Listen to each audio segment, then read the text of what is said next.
Welcome to Dialogues in Afro Latinidad, a podcast dedicated to amplifying and elevating Afro Latinx histories, cultures, and communities across the Americas and beyond. I'm your host, Dr. Michelle Reed Vasquez. Join us for conversations with experts and artists to learn more about Afro Latinidad. Venga! Today's guest is Dr. Juliana Fillies. She is an assistant professor of Spanish at Claremont McKenna College. She has a binational PhD in comparative literature from the University of Cologne, Germany, and the State University of Rio de Janeiro, Brazil. She also holds a second PhD in Spanish literature from Arizona State University. She specializes in Afro Latin American literature, visual culture, and history, and has published essays in the journals of Afro-Hispanic Review, Chasqui, and Confluence, among others. Her current research project discusses the representation of Afro Latin Americans in 19th and early 20th century photography. Juliana, welcome so much to the Dialogues in Afro Latinidad podcast. Hi, Michelle. Thank you so much for having me. It's really a pleasure to talk to you. So I want to jump right in. So I know that you grew up in Rio de Janeiro. How did you become interested in enhancing the visibility, the experiences of Afro Latinx, in this case, Afro Latin Americans in Latin America and across the region? That's as you mentioned. I was born and raised in Rio de Janeiro, which is over 50% of the population is of African descent. But it was only in Germany during college that I actually came to learn about the history of races in Brazil and the history of African descent in Brazil. I took a class on the literary representation of Afro-Brazilians, and I realized how little I knew about the topic. So now things have changed, but by the time I went to school in Brazil, it was not common for the history of Afro-Brazilians to be taught, at least not in public schools. So by the time I was taking this class in college, I was already thinking about going to grad school, and I decided that I wanted to learn more about this important part of my culture and my history. So, and it was later on during my PhD that I realized that you can actually not understand the history and the development of Latin American societies and cultures if you don't take into consideration the important legacy of Afro Latin Americans. So I wanted to become a professor that teaches about this important part of our history. Wonderful. And so in that journey with these double PhDs and all these credentials, what would you say were some of the one or two defining moments of that trajectory? Probably the first one was when I moved to Germany when I was 16, because prior to that, I never really had to think about identity or authority or even discrimination. And when I was in Germany, I felt the need to understand better my culture and also the history of Latin America. And the second maybe was when I met Professor David Foster, who encouraged me to pursue this second PhD at Arizona State University and work with photographs, because I realized that photographs can be an important source for understanding the Afro-Latin American past. And so then I think about this. So I know that you're passionate because you made this realization about the significance of African culture and to Brazilian culture. I guess tell us a little bit more about that, especially as your work has evolved. Yeah, again, I think prior to moving to Germany and really taking this class on the history of the representation of Afro-Brazilians, I was not really aware of how much the African presence had influenced my culture, my own culture, even the things that I like, for example, music. I grew up in Rio de Janeiro, which is, and almost everybody, I would say, at least most of us, at least those who grew in my generation, we hear a lot of samba. And so this has influenced so much with my experiences, and I really didn't realize.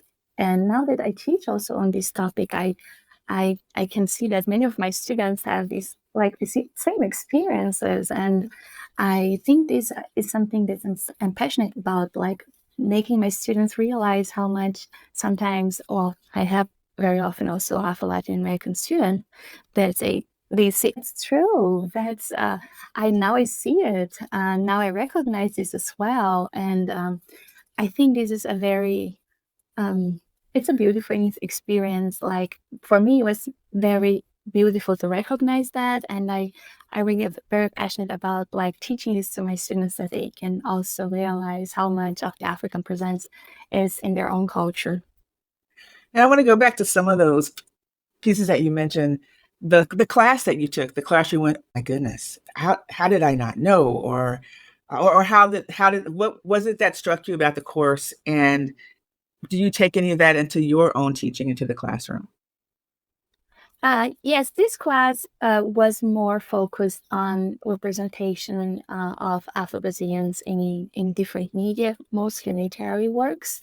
And it was more focused on racism and stereotypes, how stereotypes were constructed. And this was also the focus of my first PhD. In my first PhD, I analyzed two Cuban and two Brazilian works, abolitionist works, and show how stereotypes that were constructed in the 19th century, they still persist. And there's still a little bit of my current work with photographs, although my focus has changed a little bit over time. Now I also very interested in showing not only how these representations, like these misrepresentations were there, Mm. but also how, and this is what I think it's interesting of photographs, because you can also see not only the misrepresentation, but also how people presented themselves. But yes, I think it's still an important work to do that. We show that these images constructed in the past, they still persist today. So I have two, I guess, one other question before I get to the next one. But I want to ask a little bit more about the teaching. So I know we talked kind of before this interview about countering and you may have mentioned it just earlier, encountering students also from Latin America who are going, what? The African legacy, the significance of African culture. I guess, say a little bit more about the kinds of classes that you teach and the way that you help engage students with understanding the significance of of the African diaspora in Latin America. I am well teaching a class on Afro Latin American representation, and we start in the 18th century with the casta paintings and Sor Juana, and then go over until 21st century. And one of the things that I want my students, of course, to understand that we can only understand the persistence of stereotypes today if we can understand where those images came from, what motivated them in the first place. And also, I think we can only understand contemporary activism, also the responses, if we understand what they are responding to, right? Also, Mm-hmm. I think many of the contemporary artists and they are talking about the past when they're writing poems, when they are writing songs, when they're producing paintings or photography or movies. Very often they're dialoguing with images that were produced in the past that they want to reject, that they want to challenge, that they want to deconstruct.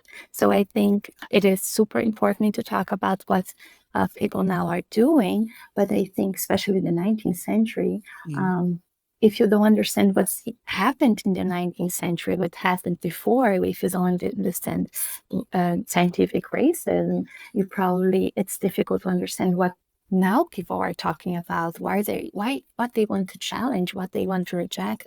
So for me, it's important that we go over this time period so my students have a broader understanding of the history and of Afro Latin Americans. And throughout the course, of course, we talk about also about the important legacy of Afro Latin Americans in development of the Latin American culture. But Mhm. it's primarily focused on this representation and on the impact of representation over time. Mhm. You mentioned also, so do work on Brazil, you do work on Cuba, and I'm wondering how would you say that the work that you do contributes to our understanding of this kind of transnational space in which the African diaspora inhabits in Latin America? Yeah, my current research project, I analyze photographs taken in the 19th and early 20th century in 40 different countries in Cuba, Brazil, Colombia, and Puerto Rico.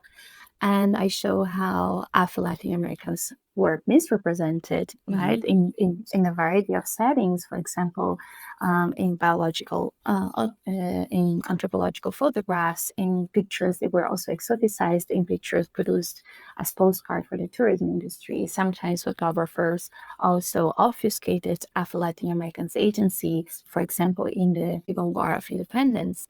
But I also argue that the camera registered not only the objectifying and exoticizing gaze, they also recorded Afro Latin Americans' resistance, agency, and not and also very often their own desire to self-represent.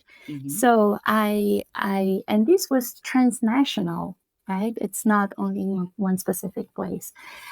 So I believe that photography is a unique medium for understanding this photographic past, because even in circumstances of unbalanced power dynamics, the camera recorded people portrays responses to the photographic act.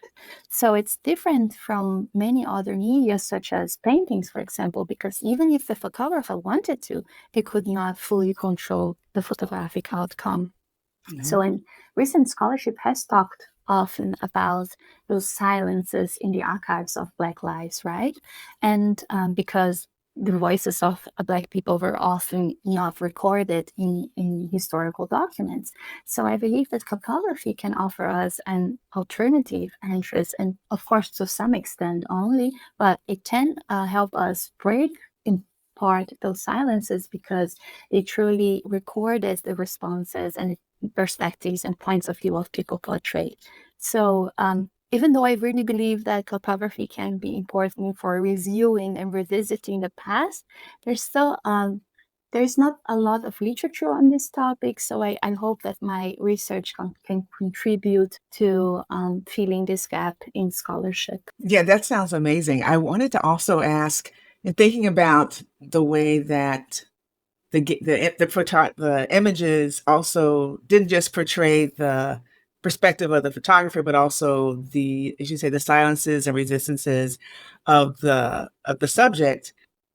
How do you think that plays out, or does it play out today? I'm thinking about kind of what are some of, you also mentioned activism. So I wanted to get a sense of what do you think are some of the most urgent issues for Afro Latin American communities today, especially as they relate to your work. I don't know if it might be photography or other kinds of visual media, but I'll let you answer that.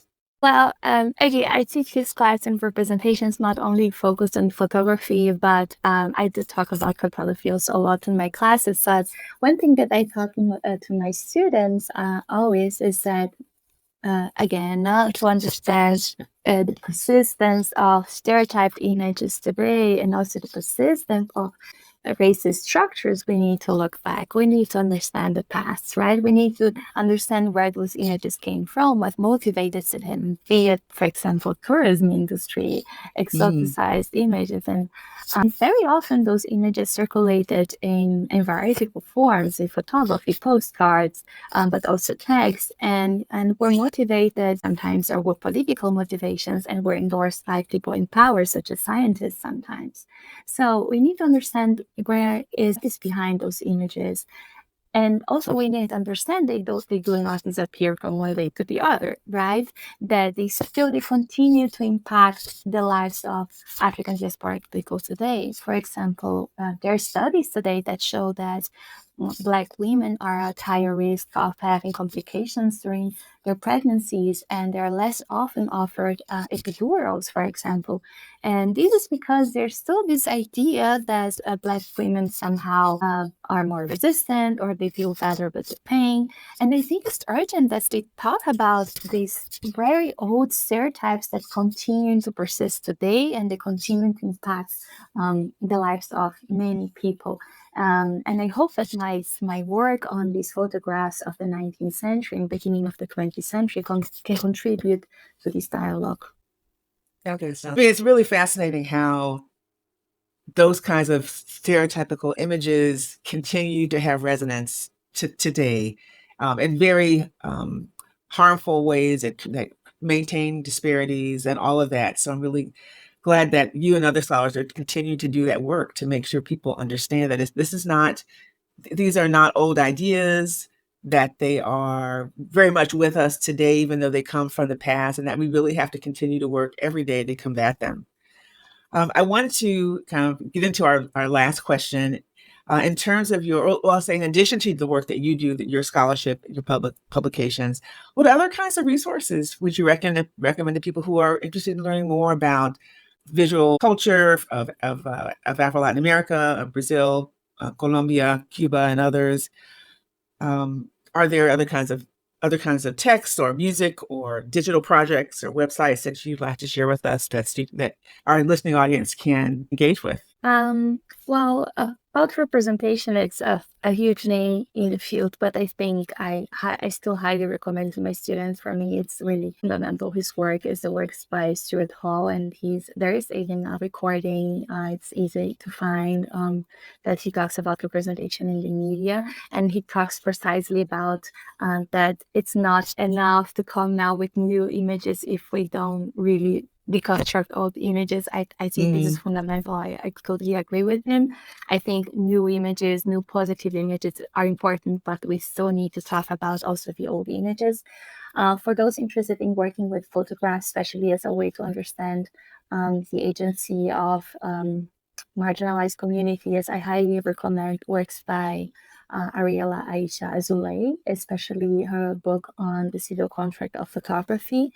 And more broadly, I would say works that have informed my analysis of photographs have been also articles and books by Marisa Fuentes and Saidia Hartman, especially Hartman's concept of critical fabulation. I think it's very important and very useful when talking about African diasporic past, because we know, right, there are silences in the archive, and voices of Black people were not recorded. So she contends that the only ethical way to approach the past is sometimes by imagining what we cannot verify. And I think photography can help us critically fabulate, because we can really imagine by analyzing the gestures of people portrayed what is experience, how this experience was for the people portrayed.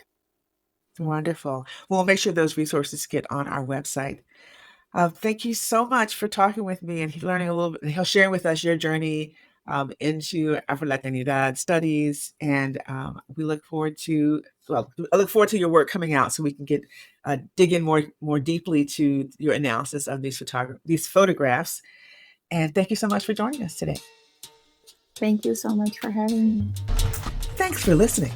Be sure to subscribe and hear more episodes of Dialogues in Afro Latinidad on Spotify, Apple Podcasts, and YouTube. And go to michellereedvasquez.com to check out our episode resources and learn more about the Afro Latinidad Studies Institute.